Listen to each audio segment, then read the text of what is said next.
느헤미야라고 하는 이 선지자의 이름의 뜻이 뭐였냐면 바로 여호와가 위로하신다, 이런 이름입니다. 그 이름의 뜻과 같이 우리 주님이 주시는 참된 위로와 사랑이 우리 모두 위에 넘칠 수 있기를 축복합니다. 자, 우리 요절을 좀 암송하고 말씀을 드려야죠. 여러분 잊어버리실만 하면 이제 요절을 이제 외워야 됩니다. 자, 디모데후서 1장 7절 오늘 한번 빈칸을 만들어 봤습니다. 자, 빈칸을 한번 채워보십시오. 다 같이 시작. 하나님이 우리에게 주신 것은 두려워하는 마음이 아니요 오직 능력과 사랑과 절제하는 마음이니. 역시 멈칫하시네요.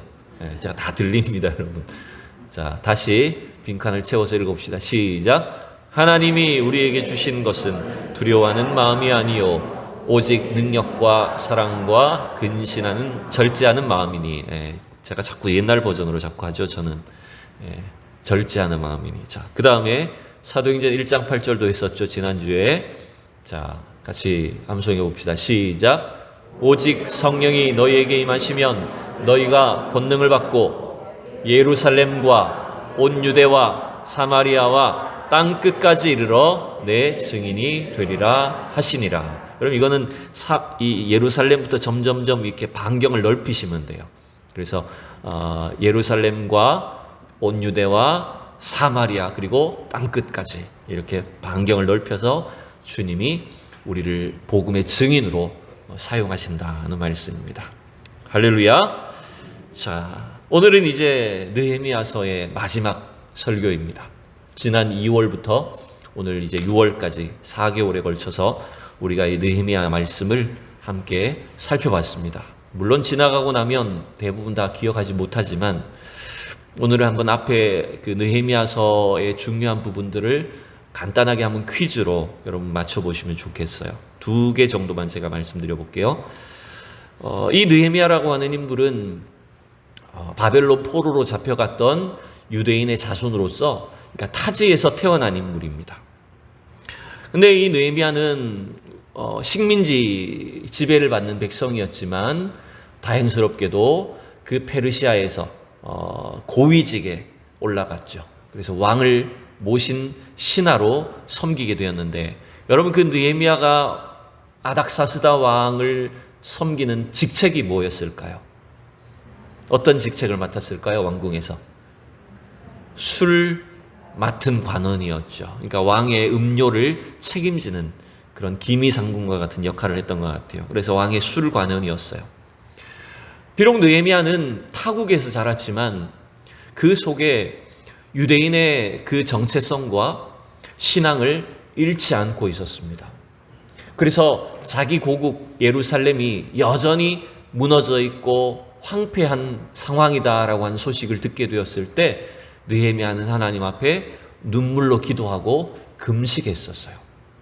그래서 그 다행히 왕의 은총을 입어서, 또 하나님의 은혜겠죠. 그 은총을 입어서 이제 느헤미야는 고국 땅으로 돌아오게 되었는데, 총독으로 이 느헤미야는 예루살렘으로 돌아왔습니다. 그때 예루살렘에 와서 느헤미야가 한 일이 무엇이었을까요? 2번째 퀴즈입니다. 무슨 일을 했을까요, 여러분? 성벽 재건하는 일, 성벽 공사하는 일을 느헤미야가 주도를 했었어요. 며칠 만에 했을까요? 52일 만에 이 공사를 완공했다라고 이렇게 되어 있습니다.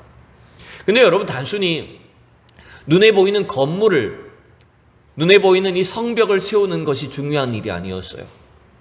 눈에 보이는 그 예루살렘 성벽을 세우는 것과 함께 동시에 더 중요하게 신경 썼던 일, 하나님께서 느헤미야를 통해서 맡기셨던 사명은 뭐였냐면 바로 눈에 보이지 않는 이 이스라엘 백성들의 믿음을 세우는 일이었어요. 무너진 믿음을 다시 회복시키는 것이 하나님께서 느헤미야를 통해서 이루어 놓으시는 중요한 일이었다는 거예요. 그게 느헤미야서 8장 이후의 내용이 전부 다 그 말씀으로 이루어져 있었습니다. 우리가 지난번 12장의 말씀에서는 드디어 이제 느헤미야가 완공한 이 예루살렘 성벽을 하나님 앞에 이제 완공식을, 봉헌식을 하는 것을 장면을 살펴봤었어요. 백성들은 큰 기쁨에 넘쳐서 자발적으로 하나님께 예배하고 감사와 찬송을 올려드렸습니다. 이제 오늘 읽을 이 본문은 13장은 제가 봤을 때는 3절까지는 바로 12장의 사건을 이어서 설명하고 있는 것처럼 보여요. 여러분 1절을 한번 보시면 이렇게 되어 있죠. 자, 1절을 다시 읽어봅시다. 시작. 그날 모세의 책을 낭독하여 백성에게 들렸는데 그 책에 기록하기를 암몬 사람과 모압 사람은 영원히 하나님의 총회에 들어오지 못하리니. 이 그날이라고 기록된 걸 보면 아마 12장의 사건, 즉 그 성벽 봉헌식을 할 때에 요 3절까지의 내용이 쭉 이어졌던 것 같습니다.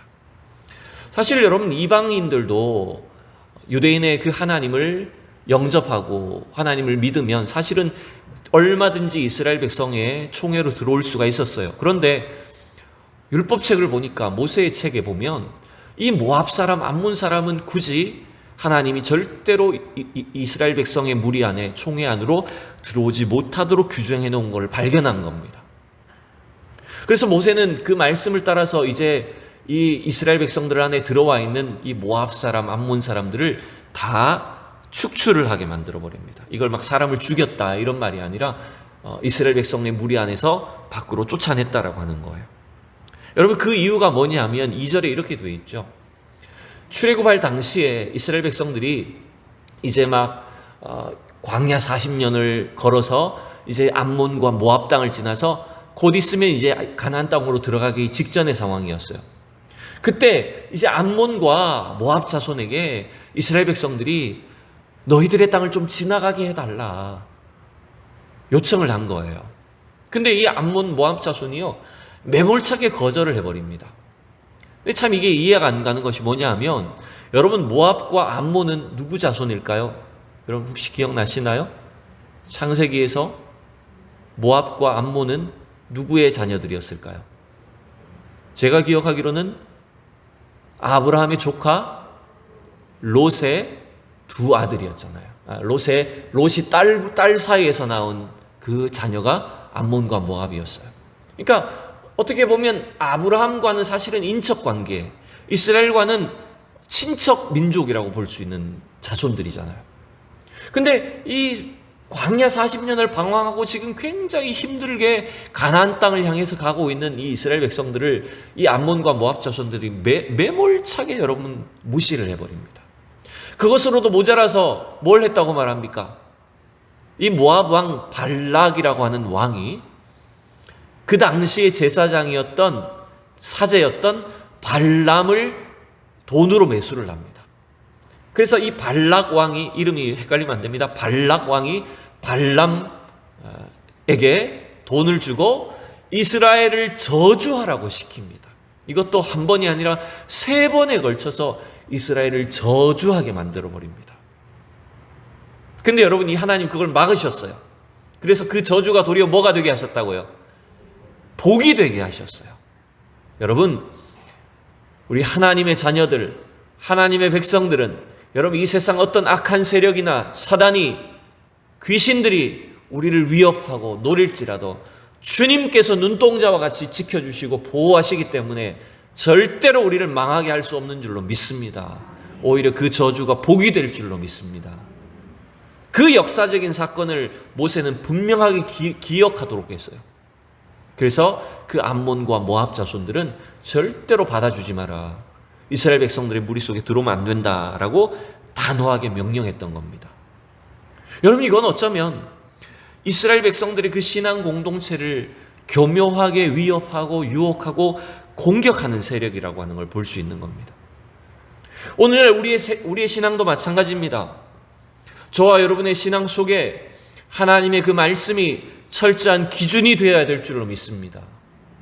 우리가 이 세상의 교묘한 유혹과 이 세상의 가르침들이 우리 삶을 좀먹지 않도록 적당하게 세상 사람들처럼 즐기고 이 땅의 것을 누리며 사는 것이 여러분 절대로 그게 옳은 것이 아니란 걸 여러분 기억하셔야 됩니다. 어젯밤에는 제가 토요일 저녁엔 사실 나갈 일이 없잖아요. 근데 이제 산성 내거리를 나갈 일이 있었어요. 왜냐하면 헌금 준비가 좀 덜 됐더라고요. 얼른 ATM기에 가서 헌금을 좀 찾느라고 11조하고 헌금을 찾느라고 내거리를 나갈 일이 있었는데 토요일 밤에 보통은 뭐 우리 대전만 해도 밤에 늦으면 사람이 별로 없는데 어제는 사람이 많더라고요. 이 코로나도 이제 어느 정도 다 끝났죠. 그러니까 이 사람들이 젊은 사람들부터 중년의 아줌마 아저씨들까지 전부 다 이제 막 즐기는 거예요.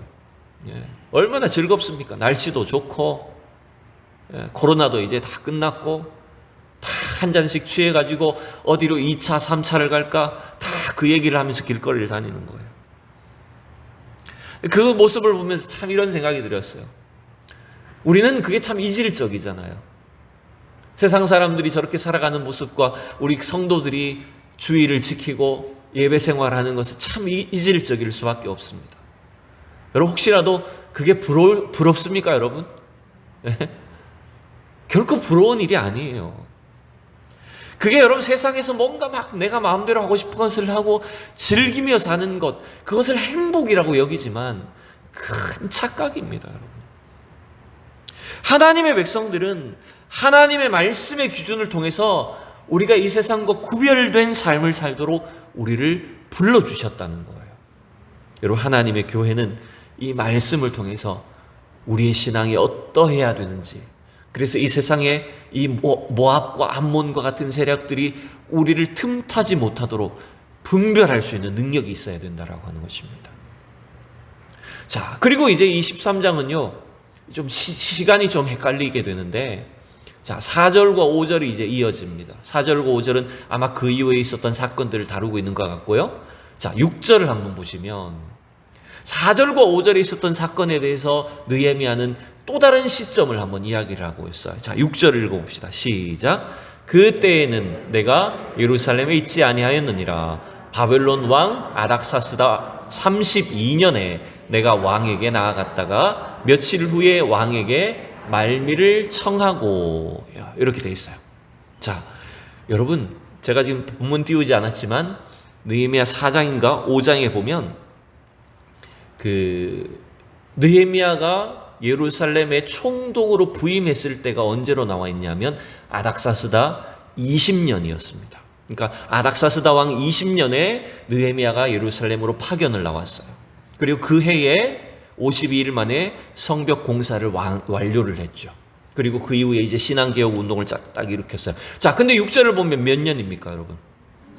그쵸? 아닥사스다 왕 32년이 된 겁니다. 그래서 5장 14절에 보면 이 느헤미야가 총독으로 있었던 기간이 20년부터 32년이었다고 이렇게 밝히고 있습니다. 그럼 몇 년이 있었던 거예요, 여러분? 몇 년? 12년을 총독으로 일했던 거죠.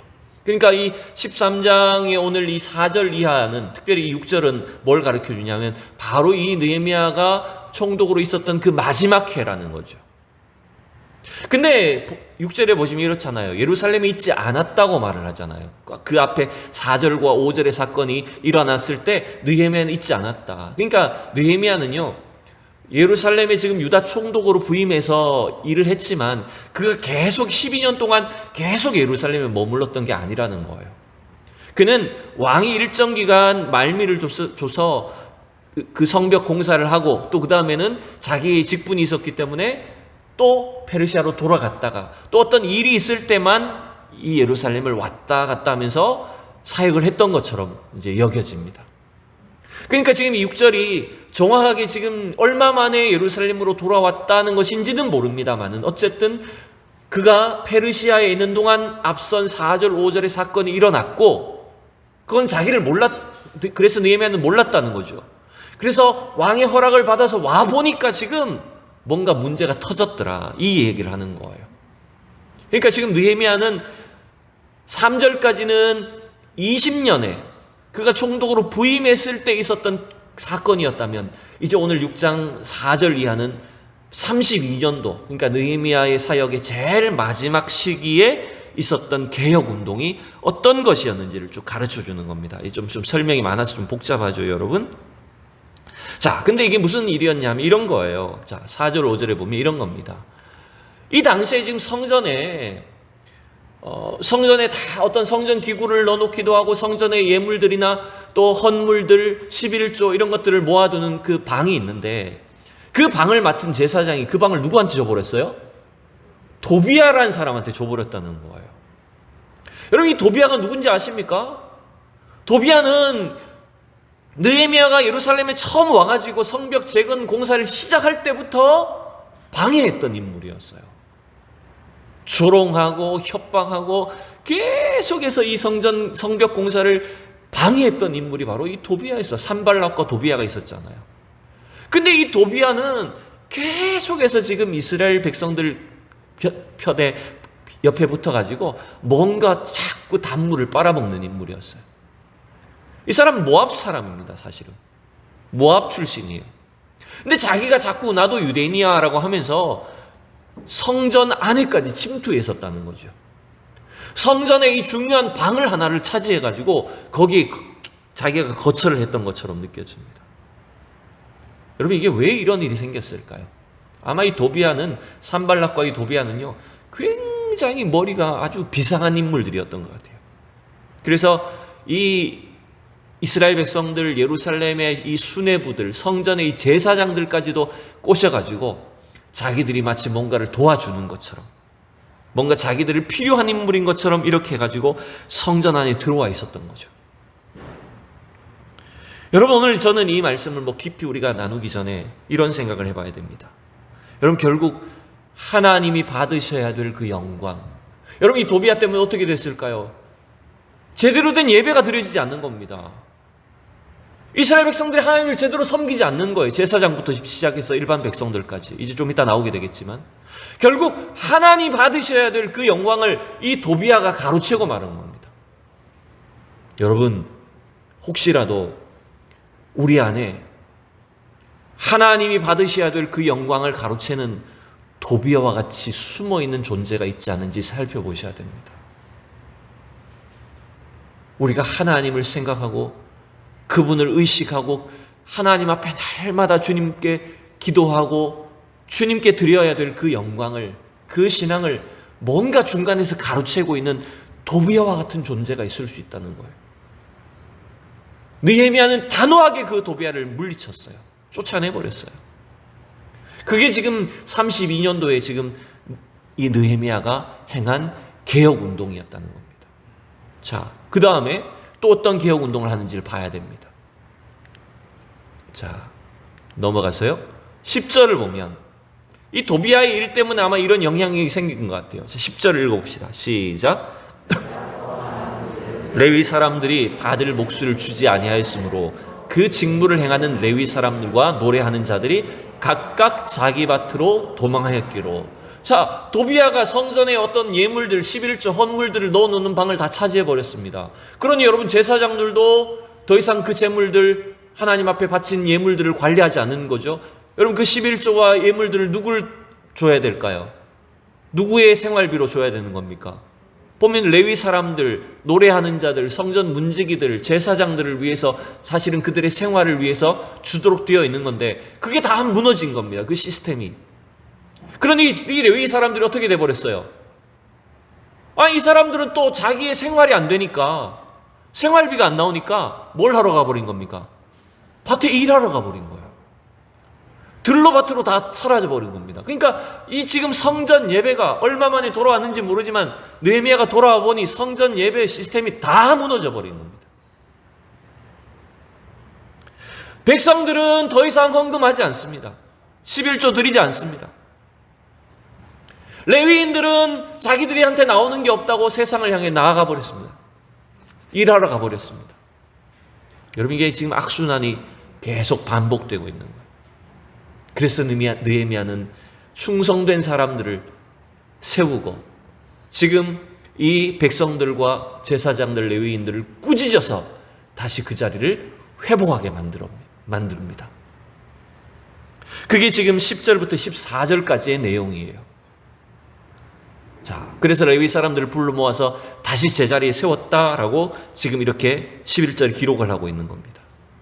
여러분, 레위인이든 혹은 일반 백성들이든 하나님 앞에 드려야 될 예배를, 하나님 앞에 드려야 될 예물들과 우리의 신앙을 여러분 그걸 허튼 데 쓰게 되고 낭비하게 되면요, 하나님이 우리에게 주시고자 하는 그 복과 은혜를 스스로 걷어차버리는 일이 됩니다.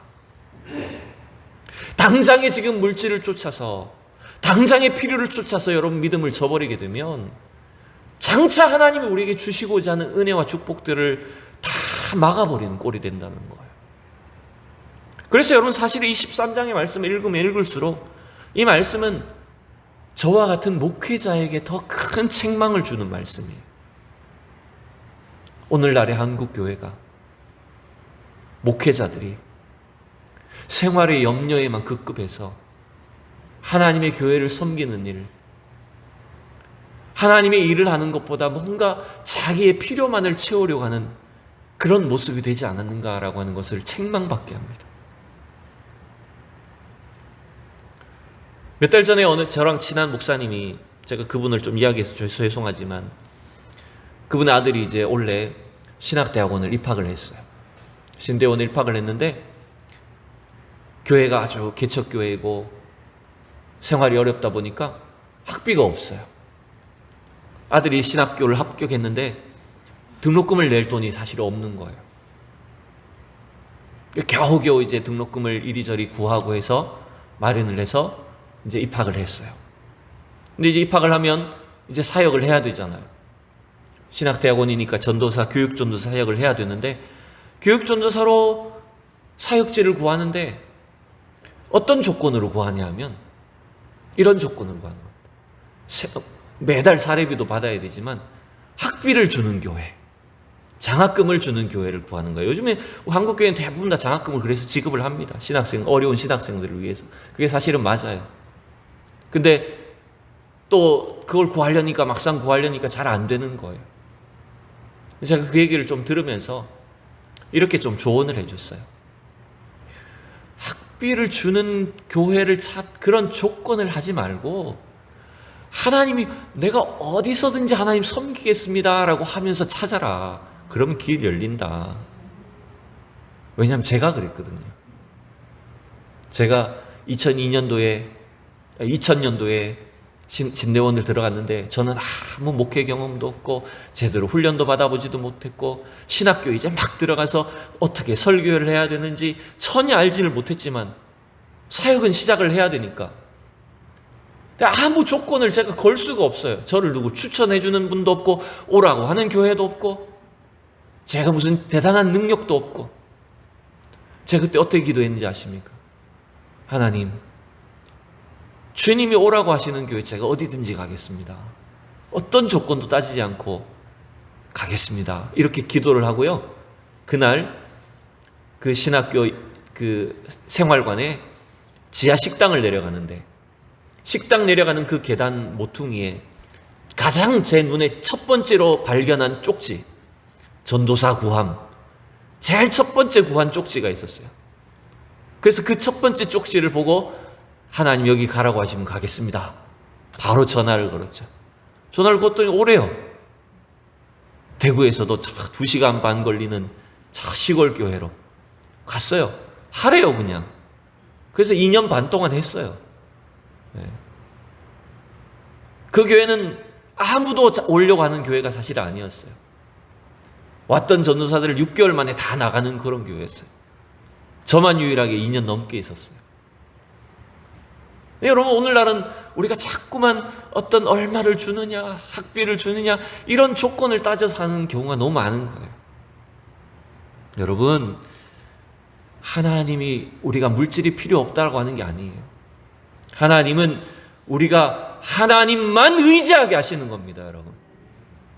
사람이 주는 것을 의지하지 않게 하시고 하나님이 주는 것을 의지해서 주님이 주시는 힘과 능력으로 살고 사역하라고 우리를 불러주시는 줄로 믿습니다. 그래서 지금 이 느헤미야는 무너진 이 성전과 11조와 그 예배를 다시 회복하는 사역을 했던 거예요. 자, 그 뒷부분도 계속해서 이제 느헤미야의 사역이 이어집니다. 개혁운동이 이어져요. 근데 여러분 이게 너무 길어서 제가 다 설명을 못합니다. 그 다음에 이제 느헤미야는 15절부터 22절에는 어떤 일을 하느냐 하면 안식일이 무너진 이스라엘 백성들의 신앙을 개혁합니다. 이스라엘 백성들이 이렇게 하는 거예요.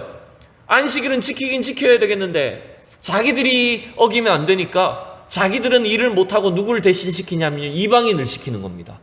자기들 필요한 물건이 있는데 자기들이 갖고 오면은, 자기들이 사고 팔면은 그게 안식을 어기는 거잖아요. 그러니까 누구를 시키는 겁니까? 이방인을 시켜가지고 장사를 하게 만드는 겁니다. 여러분, 이게 얼마나 참 하나님 앞에 악한 짓인지를 모릅니다. 그래서 느헤미야가 그걸 단호하게 책망을 하고 아예 성문을 닫아 걸어버립니다. 어떤 장사꾼도 오지 못하게 안식일을 지키도록 만들어버립니다. 그게 15절부터 22절에 나왔고요. 그 다음에 23절부터 28절에는 이방인들과 통혼하는 문제가 또다시 발생한 거예요. 12년 전에 그걸 단호하게 명령을 해서 개혁을 했는데 지금 12년이 지나니까 또다시 어떻게 됐어요? 유다 사람들이 아스돗 사람, 이건 블레셋 민족이죠. 그 다음에 암몬, 모압 며느리들을 맞이합니다. 나중에는 뒤에 가보면요, 심지어는요, 제사장이 이 모압 사람하고 통혼을 하는 이런 상황까지 등장합니다. 그래서 느헤미야가 또다시 불같이 화를 내면서 그 외국인과 통혼한 것들을 또다시 단호하게 개혁을 시킵니다. 자, 이제 13장까지 느헤미야서를 이제 마무리했는데, 오늘 느헤미야가 23장에서 보여주는 그 개혁의 특징을 다시 한번 세 가지로 정리를 할게요. 첫 번째 이겁니다. 이제 말씀을 마무리하면서 느헤미야가 행한 신앙 개혁의 특징이 첫 번째 이겁니다.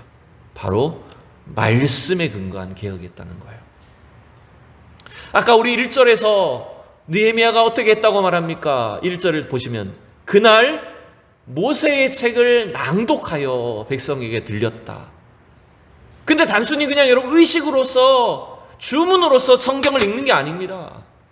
그 말씀 속에 뭘 발견하는 겁니까? 모세 때에 일어난 역사적인 사건을 기초해서 하나님이 우리에게 뭐라고 명령하셨는지를, 암몬과 모압 사람들을 절대로 들어오지 못한다라고 하는 그 명령을 발견한 거예요.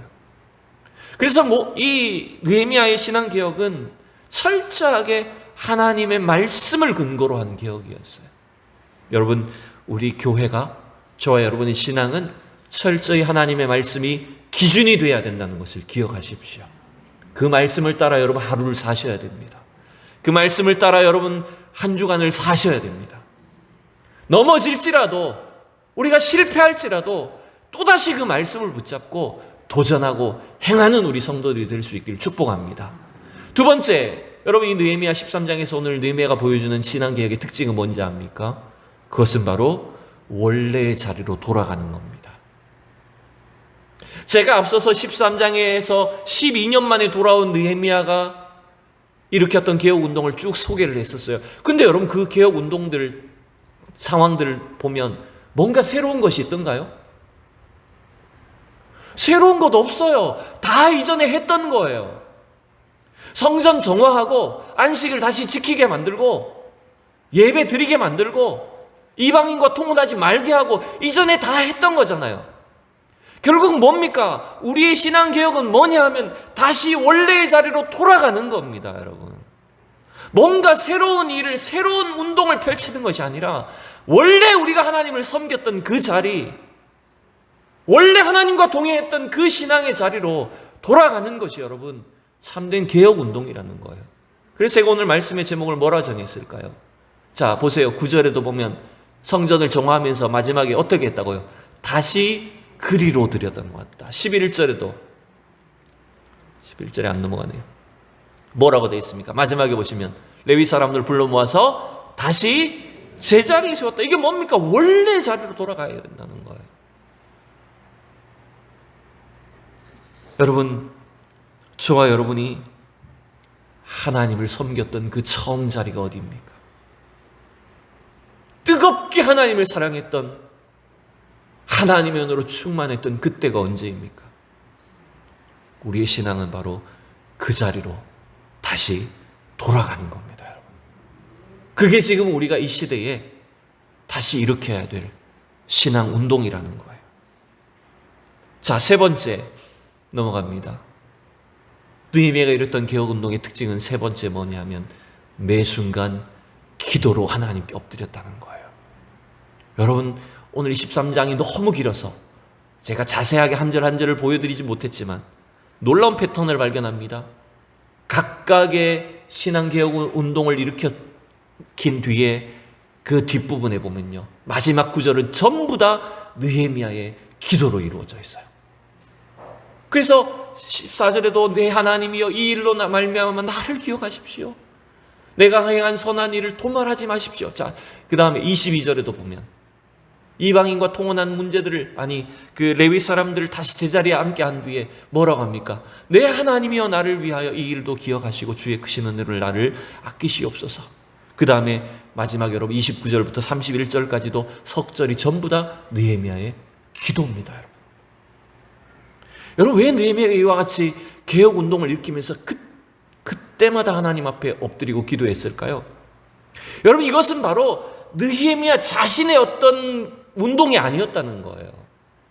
여러분 자칫하면 우리가 교회에서 뭔가 큰 소리를 치고 뭔가를 바꾸려고 하고 개혁을 하려고 하면요, 이건 다툼이 되기 쉽습니다. 왜냐하면 나의 성질이 드러나기 때문에 내 주장이 드러나고 내 분노와 감정이 섞이기 쉽습니다. 그럼 여기 이제 제대로 된 개혁이 아니라 싸움이 되어버리는 겁니다. 자기 힘으로 하려고 하고요, 이것이 뭔가 자기 의를 드러내고 자기 자랑이 되거나 혹은 서로에게 대한 미움과 분노로 나타나기 쉽습니다. 느헤미야는 그걸 알기 때문에 정확하게 순간순간 어떤 사건이 일어날 때마다 그 문제를 하나님 앞에 해결할 때마다 철저히 자기 자신을 낮춘 거예요. 하나님을 의지해서 이 일이 잘못되지 않도록, 자기가 드러나지 않도록 하나님을 의지하는 신앙이었다는 것입니다. 그래서 여러분 하나님은 처음 우리 느헤미야 1장을 시작할 때 느헤미야서 어떻게 시작했습니까? 느헤미야의 기도로 시작했어요. 느헤미야서가 마무리하는 장면도 느헤미야의 기도로 마무리됩니다. 결국 하나님은 느헤미야의 어떤 개인의 능력이 아니라 기도의 사람이었던 그를 통해서 하나님 백성을 위한, 이스라엘을 향한 정말로 놀라운 회복의 역사를 이루어 주신 것을 여러분 발견하게 됩니다. 말씀을 맺습니다. 오늘 설교의 제목이 뭡니까? 말씀의 제목이 뭡니까 여러분? 다시 제자리에입니다. 우리의 신앙이, 우리의 교회가, 우리의 가정과 우리 가족들이 다시 하나님 앞에 서 있어야 될 그 자리, 우리의 신앙이 출발했던 그 자리, 우리의 영혼이 뜨거웠던 그 믿음의 자리, 그 열정과 헌신의 자리에 다시 저희들이 돌아가야 됩니다. 오늘 느헤미야는 그걸 우리에게 보여줍니다. 그런 신앙이 될 수 있도록 이 시간에 다시 결단하고 기도로 시작하고 기도로 끝을 맺고 하나님 앞에 쓰임받는 우리 모든 성도들이 될 수 있기를 축복합니다. 기도합시다. 우리 시간 느헤미야를 마무리하는 이 주님의 말씀 앞에 같이 함께 결단하면서 기도합시다. 하나님, 우리의 신앙이, 우리의 교회가 코로나 이전에 가졌던, 우리의 믿음이 약해지기 이전에 가졌던 그 참된 신앙과 열정과 믿음의 자리를 회복하게 하여 주시옵소서. 잃어버린 그 은혜를 다시 회복하게 하여 주시옵시고, 제자리로 돌아가는 우리 성도들이, 우리 믿음의 가정이 다 되게 하여 주시옵소서. 우리 합심해서 함께 기도합시다. 사랑의 하나님,